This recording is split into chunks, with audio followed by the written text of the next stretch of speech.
4 राज्यों में चुनाव हुए, लेकिन तेलंगाना में आपने जीत दर्ज की। वो भारत जोड़ो यात्रा कर 3 राज्यों में क्यों नहीं देखने को मिला? जंग है, जंग लड़ेंगे। लोकसभा चुनाव की तैयारियां यहीं से समझे कि आप डोर टू डोर कैंपेन नहीं कर सकते। तमाम विपक्षी चेहरे आपके साथ आएंगे। वो जो गठबंधन आप बना रहे हैं, इंडिया गठबंधन, विपक्ष अपनी एकता दिखाएगा इसमें। विपक्ष क्या एकता दिखाएगा? आज हमने जो कांग्रेस फाउंडेशन डे है, भाजपा के गढ़ में जाके झंडा लहरा दिया है। आज उसमें विगल बुझा दिया है। विगल बुझाने का मकसद नागपुर से जीत करेंगे आप? वहाँ से ही, जिसका जो हेडक्वार्टर था, जो भाजपा जिसको रूह मानती थी, उसके दिलों में जाके झंडा कांग्रेस का पश्चिम लहराया। कुछ भी यहाँ पे कर लें, जितने जख्म भाजपा ने जम्मू कश्मीर के अवाम को दिए हैं 370 को हटाने के बाद, और 5 अगस्त 2019 के बाद कोई बड़ा आसमान नीचे नहीं आया। लोगों के मुलाजमों की सैलरी नहीं मिल रही, लोगों के जीपी फंड जो हैं वो बंद हो गए। Old age pension, window pension, उसका कहीं पे नामो निशान नहीं है। नरेगा की लाइबिलिटी ये नहीं क्लियर कर पाए।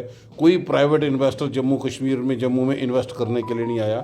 टूरिस्ट डेवलपमेंट अथॉरिटी थी, सबको भंग करके रख दिया। कहाँ पे पहले डेवलपमेंट बोर्ड होते थे, लोग अपनी बातें उस डेवलपमेंट बोर्ड के माध्यम से रख सकते थे। आज तो सुनवाई कोई नहीं। तो यहाँ पे जब रिक्रूटमेंट स्कैम देखने को मिले, भाजपा को तो इसका जवाब देना पड़ेगा ना। जम्मू कश्मीर में जमहूरियत में हमारे लोगों का क्या कसूर है कि जमहूरियत को आप गला घोट दो और यहाँ पे चुनाव के लिए कोई तैयारी ना करें। और आज 1 साल पूरा होने के लिए जा रहा है। शुरुआत उसकी डांगरी की किलिंग से हुई थी। वैष्णो देवी में 20 आदमी भक्तजन के रूप में मारे गए। तो उस रिपोर्ट का क्या यहाँ पे हुआ? जनता समझती है, भूली नहीं, हम भूलने भी नहीं देंगे।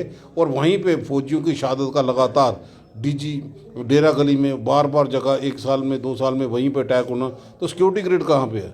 क्यों फौजियों की शहादत हो रही है? ये पहली मरतबा हमने देखा कि फौजियों की डेड बॉडीज वहाँ पे उनके घरों में नहीं पहुँचाई, यहाँ पे बुला के संस्कार हुआ। एक समय ऐसा था जब राहुल गांधी भारत को जोड़ने की बात कर रहे थे और कह रहे थे कि नफरत के बाजार में मैं मोहब्बत की दुकान खोलने आया हूं। अब राहुल गांधी ने कहा है, देखिए मोहब्बत तो बांट दी, अब न्याय दिलाने की जिम्मेदारी है। और भारत न्याय यात्रा का आगाज जो है जनवरी के महीने से होने वाला है। रमन भल्ला जी मेरे साथ हैं। हाल ही में अगर हम कहें, कांग्रेस के तमाम बड़े चेहरों ने मुलाकात राहुल गांधी से की, मल्लिकार्जुन खड़गे से की। लेकिन ये जो न्याय यात्रा है लोकसभा चुनाव में कितने वोटों की बरसात करेगी, जानना दिलचस्प है। मतलब साहब, क्या लगता है कि ये जो न्याय दिलाने की आप बात कर रहे हैं, जनता आपको न्याय देगी वोटों की बरसात कर? बिल्कुल, जनता अपना फैसला ज़रूर सुनाएगी। ये स्पिरिट है कि जिस ढंग से राहुल जी ने भारत जोड़ो यात्रा यहाँ पे की, कन्याकुमारी से कश्मीर तक, पॉलिटिकल इंटरेस्ट नहीं था, लोगों की आवाज़ को बुलंद करना उनका मकसद था। भाईचारे को और ज़्यादा ताकत मिले, ये उनका मकसद यहाँ पे था। और आज ये दूसरे चरण की ये यात्रा यहाँ पे शुरुआत जिसकी कर रहे हैं राहुल जी, 17 स्टेटों से गुजर के होकर निकलेगी। कम से कम 67 दिन ये यात्रा यहाँ पे चल पाएगी। हमें लगता है कि न्याय यात्रा का नाम इसका रखा गया कि लोगों को इंसाफ मिले। लेकिन आपको क्या लग रहा है, अन्याय कहाँ हो रहा है जो आप न्याय दिलाने के लिए चल पड़े? अब जम्मू कश्मीर का सिलसिला देखो, हम जमहूरियत से महरूम हैं, तो ये भी तो एक अन्याय है। लोगों को मंच यहाँ पे नहीं मिला अपनी बात रखने का, चुनावों को टालते हैं। तो ये भी सारे सेक्टर में ये भी एक ऐसा है कि हम अपनी कॉन्स्टिट्यूशन को तो बचा सकें। कॉन्स्टिट्यूशन को बचाना, उसमें छेड़छाड़ रोकना, ये भी एक किस्म का न्याय है। जिस डॉक्टर अंबेडकर साहब ने बड़ा दूरंदेशी करके ये एक एक चीज़ करके हमें कॉन्स्टिट्यूशन यहाँ पे दिया, उसको प्रोटेक्ट करना भी ये समय की पुकार है। हाल ही में 4 राज्यों में चुनाव हुए, लेकिन तेलंगाना में आपने जीत दर्ज की। वो भारत जोड़ो यात्रा कर 3 राज्यों में क्यों नहीं देखने को मिला? अब कई जगह पे क्या, उसका सवालिया निशान भी कई जगह पे है। उस सियासी प्रतिक्रिया में क्या लोग रहा है, लेकिन लोगों ने जो भी फैसला किया, कांग्रेस की लीडरशिप ने बड़े इज्जतमान के साथ उसको स्वीकार किया, यहाँ पे किया। जंग है, जंग लड़ेंगे। डॉक्टर फारूक अब्दुल्ला पूर्णतः समर्थन दे रहे, कह रहे कि राहुल गांधी कोई भी यात्रा निकाले, मैं उनके साथ चलने को तैयार हूँ।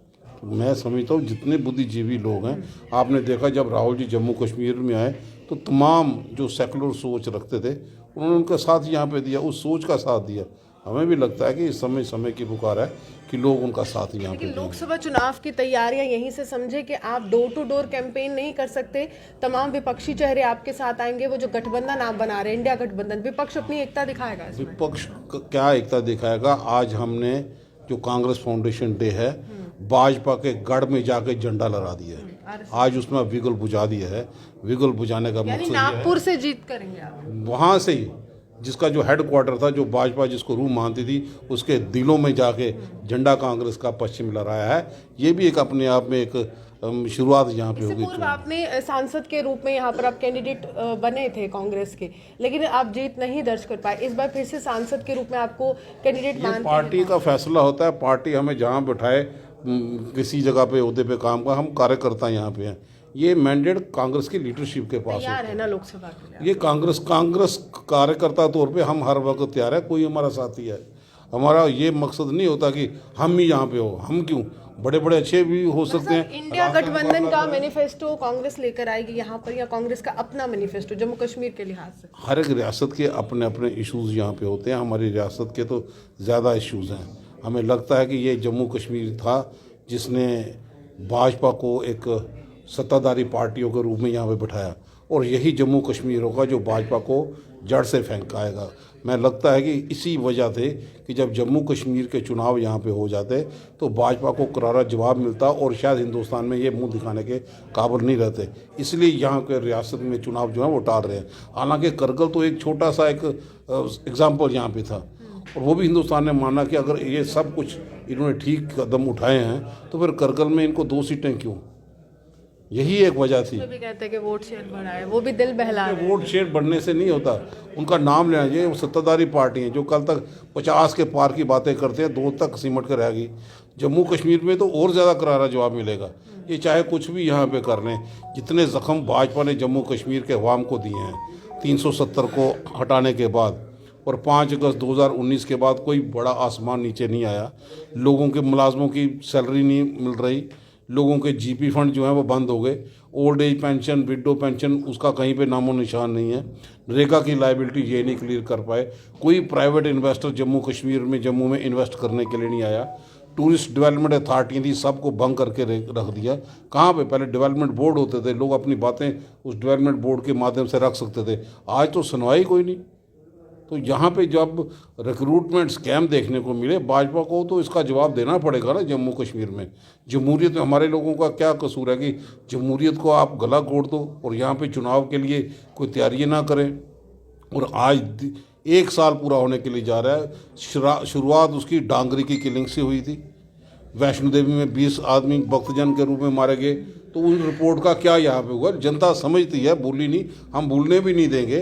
और वहीं पे फौजियों की शहादत का लगातार डीजी डेरा गली में बार बार जगह 1 साल में 2 साल में वहीं पे अटैक होना, तो सिक्योरिटी ग्रिड कहाँ पे है? क्यों फौजियों की शहादत हो रही है? ये पहली मरतबा हमने देखा कि फौजियों की डेड बॉडीज वहाँ पे उनके घरों में नहीं पहुँचाई, यहाँ पे बुला के संस्कार हुआ। तो आज भी मैं समझता हूँ जो दस्तखत दे रही है टेररिज्म, दहशतगर्दी, बॉर्डर से तो नीचे काला कोड इस तक यहाँ पे पहुँची है।